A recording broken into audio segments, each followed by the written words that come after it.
नमस्ते dear students, welcome to all. स्वागत है आप सभी का पीटी एजुकेशन पे एक बार फिर से।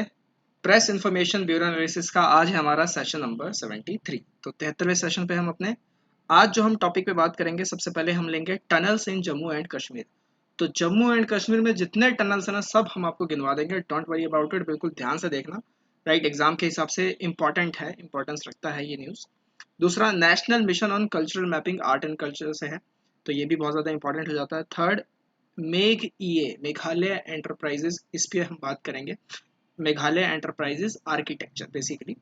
फिर अग्नि 5 मिसाइल प्रोजेक्ट, तो चाइना ने कुछ बात की है और हम बात करेंगे रिजोल्यूशन 1172 के बारे में भी। फिर फिफ्थ, पीएमएफएमई यानी कि prime minister formalisation of micro food enterprises, right. और उसके बाद फिर सिक्स्थ पे हम बात करेंगे पीएमजी दिशा कैंपेन, क्या है ये campaign. And seventh, MCQs for practice. तो चलिए दोस्तों, शुरू करते हैं। सेशन को लाइक जरूर कीजिएगा, अंत तक बने रहिएगा, जितना हो सके दोस्तों को शेयर कीजिए।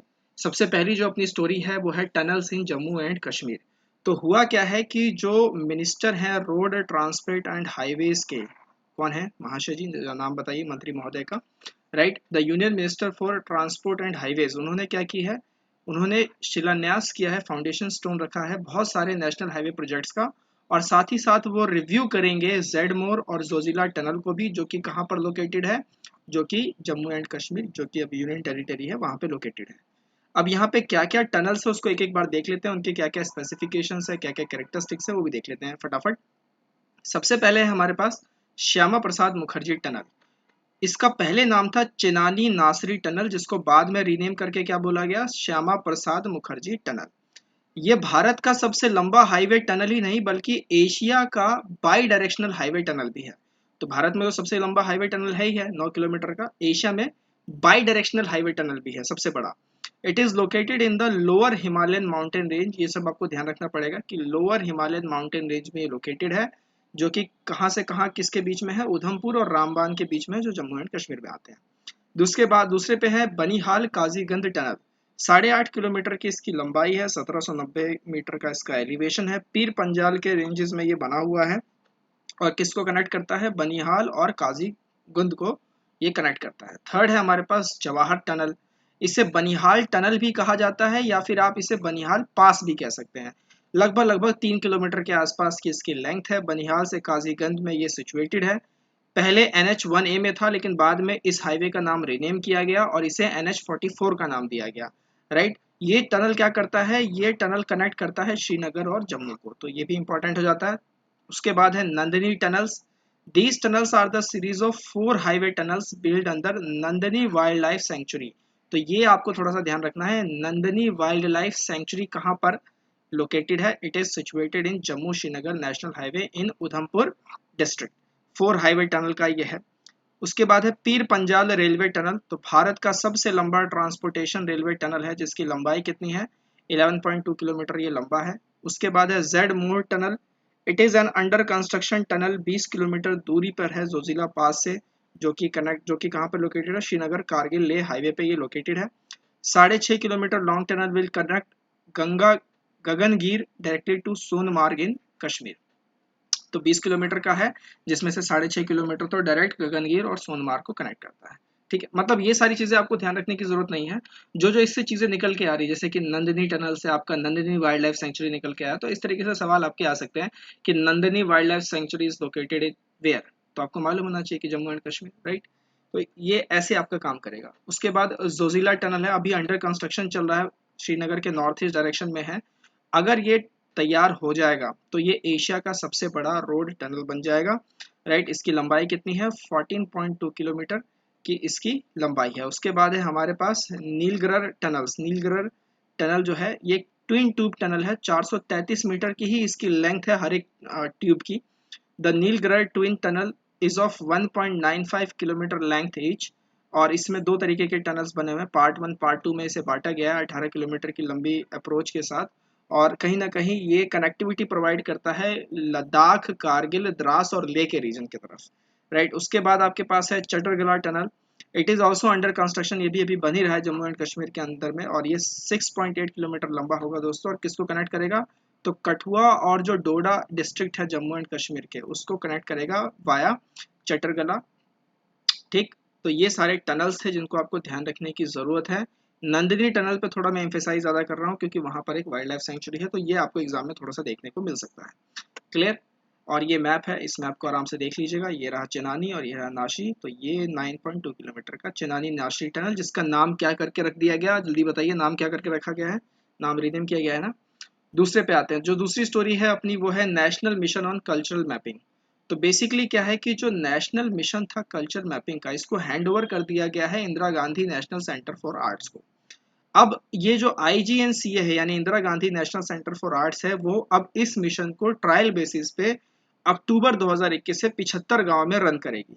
INGCA क्या है, यानी Indira Gandhi national centre for arts, 1987 में इसका गठन हुआ था, ऑटोनोमस इंस्टीट्यूशंस है। और किसके अंदर आता है, तो मंत्रालय ऑफ यानी मिनिस्ट्री ऑफ एग्रीकल्चर के अंदर में ये आता है। काम क्या है इसका, काम बस वही सारा रिसर्च करना, डिसेमिनेशन करना कि आर्ट्स में क्या क्या वेराइटीज हो सकती हैं। साथ ही साथ मैपिंग भी इनका एक उद्देश्य रहता है कि 5000 गाँव की ये मैपिंग करेंगे by the end of financial year 2021 and 2022। ठीक, इनका मुख्य उद्देश्य क्या है कि ये मैपिंग ऐसे क्यों कर रहे हैं 5000 गाँव की, तो जो भारत का जो रिच हेरिटेज कल्चर है, जो बहुत फैला हुआ है, विशालकाय है, उसको एक मतलब एक धागे में पिरोना, यानी एक भारत श्रेष्ठ भारत, आपको समझ में आ रहा है ना, कल्चरल वाइब्रेंसी को लेके आना। साथ ही साथ जो दूसरे अन्य स्कीम्स है, जैसे कि हमने पिछले सेशन में नेशनल सर्विस स्कीम के ऊपर बात की थी, फिर नेहरू युवा केंद्र संगठन, ये सारे वॉलंटरीली स्कीम्स होते हैं, सोशियोलॉजी के फील्ड में थोड़े ज़्यादा काम आते हैं, social work, social activist, ground reporting, ये सारी चीज़ें इसके अंदर आती हैं। ठीक, इसी से मिलता जुलता कुछ अन्य स्कीम भी है जो मिनिस्ट्री ऑफ कल्चर के तहत आते हैं, जैसे कि कला संस्कृति विकास योजना, scheme of financial assistance for promotion of art and culture, scheme of financial assistance for creation of cultural infrastructure, scheme for safeguarding the intangible cultural heritage and एक भारत श्रेष्ठ भारत। तो ये सारे कुछ चीज़ें हैं जिनको आपको याद रखने की जरूरत है कि नेशनल मिशन और कल्चरल मैपिंग किसको हैंड ओवर कर दिया गया है, IGNCA को, यानी Indira Gandhi national centre for arts. तीसरी स्टोरी पे हम आते हैं, that is Meghalaya enterprises architecture project. ये अभी लॉन्च किया गया है। अब एंटरप्राइजेज आर्किटेक्चर क्या होता है, यहाँ नाम में लिखा हुआ है ना, ये होता क्या है, बेसिकली ये एक प्रोसेस होती है, एक प्रक्रिया होती है जिसके अंदर कोई भी ऑर्गेनाइजेशंस को स्टैंडर्डाइज किया जाता है, उनका जो भी IT इंफ्रास्ट्रक्चर है उसे ऑर्गेनाइज किया जा सकता है ताकि जो बिजनेस गोल्स हैं उसे अचीव किए जा सके। ठीक, तो अब ये जो एंटरप्राइजेज आर्किटेक्चर है इसको मेघालय में लॉन्च किया गया है।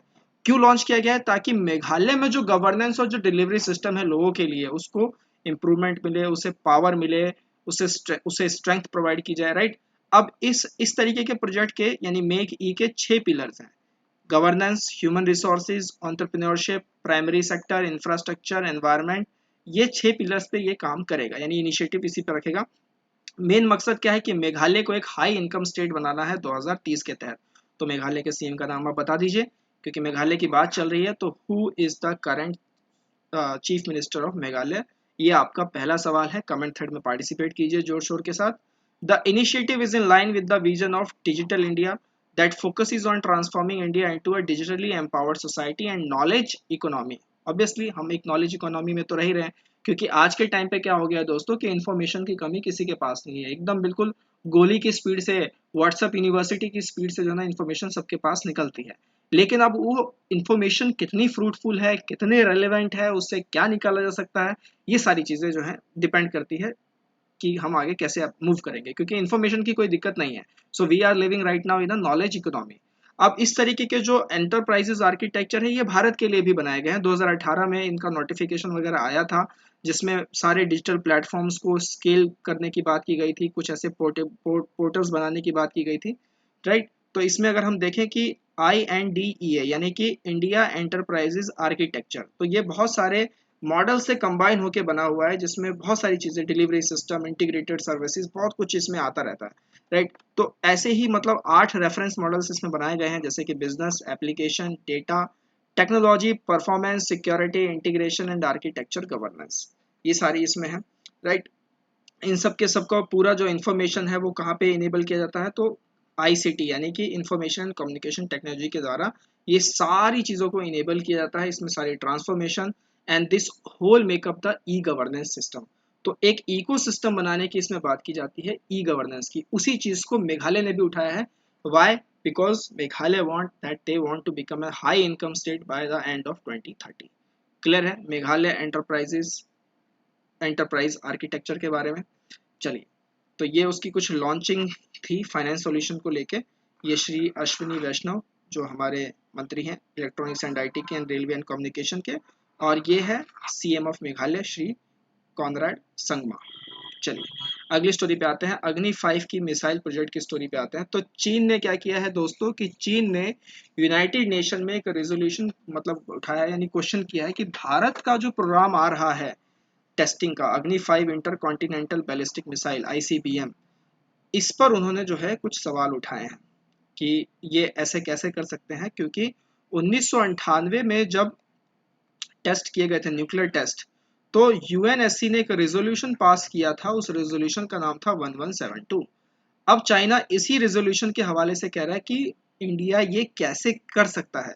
तो चाइना के अंदर में वहां के प्रेस के अंदर में इस बात ने तूल पकड़ ली है। अग्नि 5 की जो टेस्टिंग होने वाली है, क्योंकि आपको मालूम है कि अग्नि 5 एक इंटरकॉन्टिनेंटल बैलिस्टिक मिसाइल है, 5000 किलोमीटर तक की या उससे ज़्यादा की भी कैपेसिटी रखता है मार करने की, राइट। तो इस चीज़ से थोड़ा सा चाइना में उथल पुथल है कि ऐसा कैसे कर सकते हैं, राइट।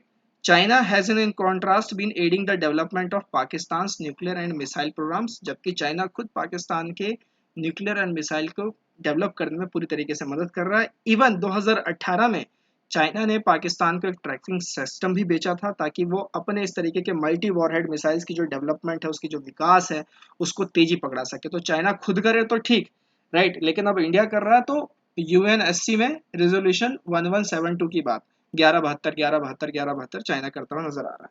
1172 तो खैर नहीं कहते होंगे, चाइनीज में कुछ और ही कहते होंगे, दैट आई डोंट नो। अग्नि 5 पे अगर हम बात करें तो अग्नि 5 जो है बहुत ही ज्यादा एडवांस सरफेस टू सरफेस, सबसे खास बात कि इंडिजिनसली बिल्ट बैलिस्टिक मिसाइल है। आपको मालूम है मिसाइल दो तरीके के होते हैं, एक होता है क्रूज मिसाइल जिसे आप कंट्रोल कर सकते हैं, एक होता है बैलिस्टिक मिसाइल जिसे आप कंट्रोल नहीं कर सकते। तो जब आप इसे कंट्रोल नहीं कर सकते तो ये मिसाइल किस तरीके की मिसाइल है, फायर एंड फॉरगेट मिसाइल, एक बार चला दी तो भूल जाओ। अब इसको तभी स्टॉप किया जा सकता है कि अगर कोई बाहर से आप एक इंटरसेप्टर मिसाइल लेके आओ और फिर आप उसे मारो, तो ऐसा हो सकता है, उसे रोका जा सकता है, अदरवाइज तो आप ये रुकने वाला नहीं। फायर एंड फॉरगेट मिसाइल है ये एक तरीके से। इसको किसके तहत डेवलप किया गया था, तो IGMDP जो प्रोग्राम है 1983 में बनाया गया था, integrated guided missile development programme, जो कि मार्च 2012 तक चला, तो उसके तहत इसे डेवलप किया गया था। इसमें हमारे पास 5 वेरिएंट्स है। सबसे पहला अग्नि 1 जिसकी रेंज 700 से 800 किलोमीटर है, अग्नि 2 जिसकी रेंज 2000 किलोमीटर से ज़्यादा है, अग्नि 3 जिसकी रेंज 2500 किलोमीटर से ज़्यादा है, अग्नि 4 जिसकी रेंज 3500 किलोमीटर से ज़्यादा है, और अग्नि 5 इनमें सबसे लंबी है, इंटर कॉन्टिनेंटल बैलिस्टिक मिसाइल है जिसकी रेंज 5000 किलोमीटर से ऊपर है। अग्नि 5 को अब हटा के अग्नि प्राइम लेके आया जा रहा है, अग्नि P, जिसमें मारक क्षमता जो है 1000 से 2000 किलोमीटर के आसपास की है। तो अग्नि 1 को ये जो है रिप्लेस की जाएगी। भारत में मिसाइल को याद रखने के लिए मैं आपको एक एक्रोनिम देता हूँ, बहुत ही आसान एक्रोनिम है। That acronym is the capital of Bihar, that is Patna, right. ये जो एक्रोनिम है इसको आपको ध्यान रखना है। P से पृथ्वी, A से अग्नि, T से त्रिशूल, N से नाग और A से आकाश। तो ये 5 तरीके के मिसाइल्स भारत के अंदर में है, ये आपको ध्यान रखना है। बहुत कम कंट्रीज हैं जैसे कि US, China, Russia, France, north Korea जिनके पास ICBM है, राइट। तो भारत के पास भी एक ICBM है, हालांकि 26 जनवरी की परेड में अग्नि 5 को दिखाते नहीं है, राइट, वो अलग बात है। चलिए, तो ये है अग्नि 5 मिसाइल प्रोजेक्ट, ये उसकी पूरी स्पेसिफिकेशन है, आप देख सकते हैं। बिल्कुल बहुत ही बढ़िया, भारत का एक गर्व आप कह सकते हैं, राइट। क्योंकि इस तरीके का डेटरेंस होना जरूरी है दोस्तों। ये चीजें बनाई इसलिए जाती हैं क्योंकि डेटर करने के लिए, दिखाने के लिए, चलाने के लिए नहीं बनाई जाती, दिखाने के लिए बनाई जाती है कि देखो भैया हिम्मत मत करना इधर आंख उठाने की। तो दैट्स वाई ये चीजें होती हैं। नेक्स्ट हमारे पास है PM formalisation of micro food processing organisations. तो ministry of food processing industry ने हाल फिलहाल सीड कैपिटल मॉड्यूल जो है वो लॉन्च किया है, किस ऑर्गेनाइजेशन के तहत या किस बेसिकली एक आप कह सकते हैं योजना के तहत, दैट इज प्रधानमंत्री formalisation of micro food processing enterprises. इसमें वो क्या करेंगे, जो ये सीड कैपिटल मॉड्यूल लेके आए हैं, ये सेल्फ हेल्प ग्रुप को हेल्प करने के लिए है, जो आपके एसएचजीज हैं उसको हेल्प करने के लिए। अब ये सीड कैपिटल मॉड्यूल में है क्या, तो इसको लॉन्च किया गया दीनदयाल अंत्योदय योजना नेशनल अर्बन लिवलीहुड मिशन के साथ उस पोर्टल पे, जिसमें क्या होगा कि जो अर्बन एरिया में जितने भी सेल्फ हेल्प ग्रुप्स हैं जो फूड प्रोसेसिंग सेक्टर के अंदर में काम कर रहे हैं, उनको एक फाइनेंशियल असिस्टेंस देना, उनको कैपिटल असिस्टेंस देना। जैसे मान लीजिए मैं काम कर रहा हूँ तो मुझे कुछ पूंजी की ज़रूरत है। यहाँ पे सीड बीज का मतलब नहीं है, प्लांट वाला सीड नहीं है ये। हालांकि सीड फंडिंग होती है एक तरीके की, जिसे बिजनेस में बोला जाता है सीड फंडिंग, क्राउड फंडिंग, ठीक। तो सीड कैपिटल देना कि मुझे सरकार क्या करेगी कि कुछ पूंजी देगी कि लीजिए सर आप अपना काम शुरू कीजिए, आपके काम में दम लग रहा है। Seed capital is the money raised to begin developing an idea for a business or a new product. The seed capital portal can be accessed for SHGs to avail the seed capital assistance. तो अब क्या है कि अब मुझे पैसे चाहिए, पूंजी चाहिए, तो अब सरकार के पास तो जाऊंगा नहीं ना कि लाओ भाई दो मुझे। तो उसके लिए एक पोर्टल बनाया गया है जिससे मैं एक्सेस करूंगा, फिर वहां मुझे जितने की भी असिस्टेंस होगी मेरे को वहां से वो अवेलेबल हो जाएगा।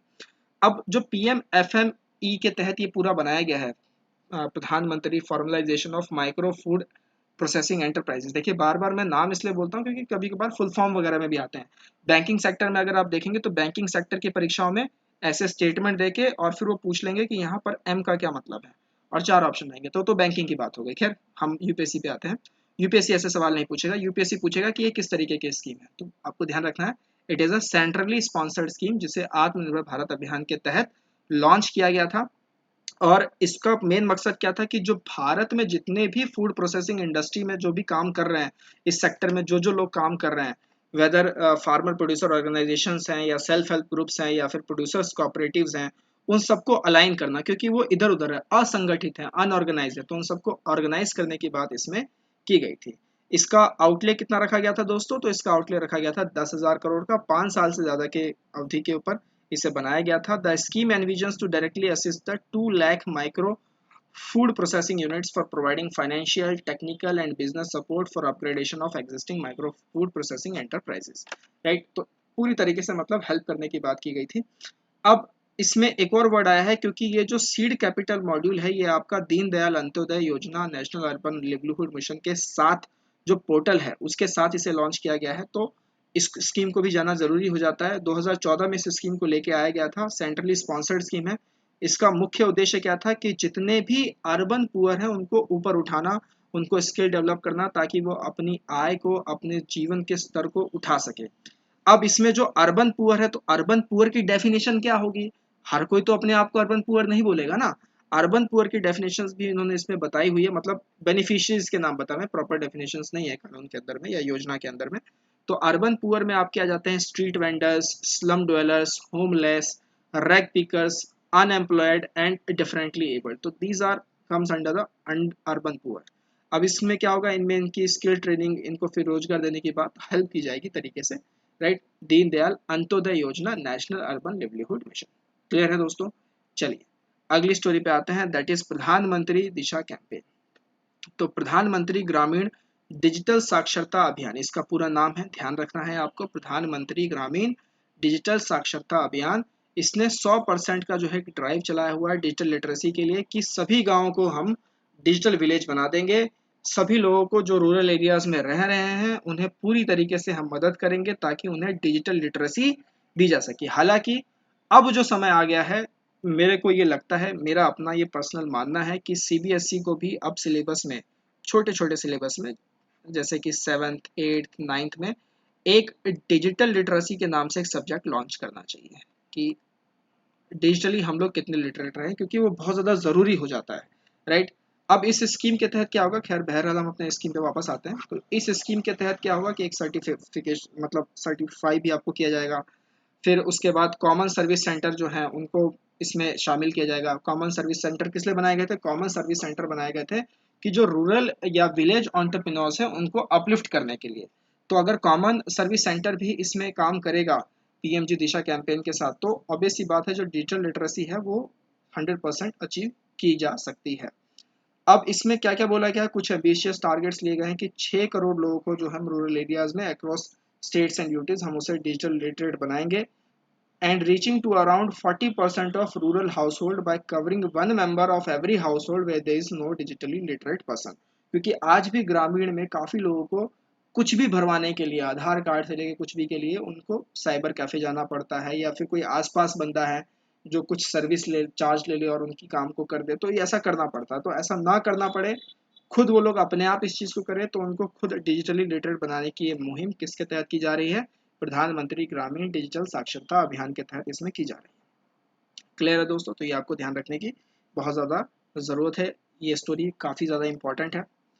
चलिए, तो एक बार फिर से मैं आपको सारी जो है दिखा देता हूँ, उसके बाद हम अपना MCQs प्रैक्टिस करेंगे। सबसे पहले हमने किस पे बात की? टनल्स इन जम्मू कश्मीर, उसके बाद national mission on cultural mapping, then Meghalaya enterprises architecture, then Agni 5 missile project और चाइना किस तरीके से क्या क्या एलिगेशंस लगा रहा है, एंड फिर prime minister formalisation of micro food processing organisation जिसके तहत एक सीड कैपिटल मॉड्यूल को लॉन्च किया गया है, and finally PMG Disha campaign.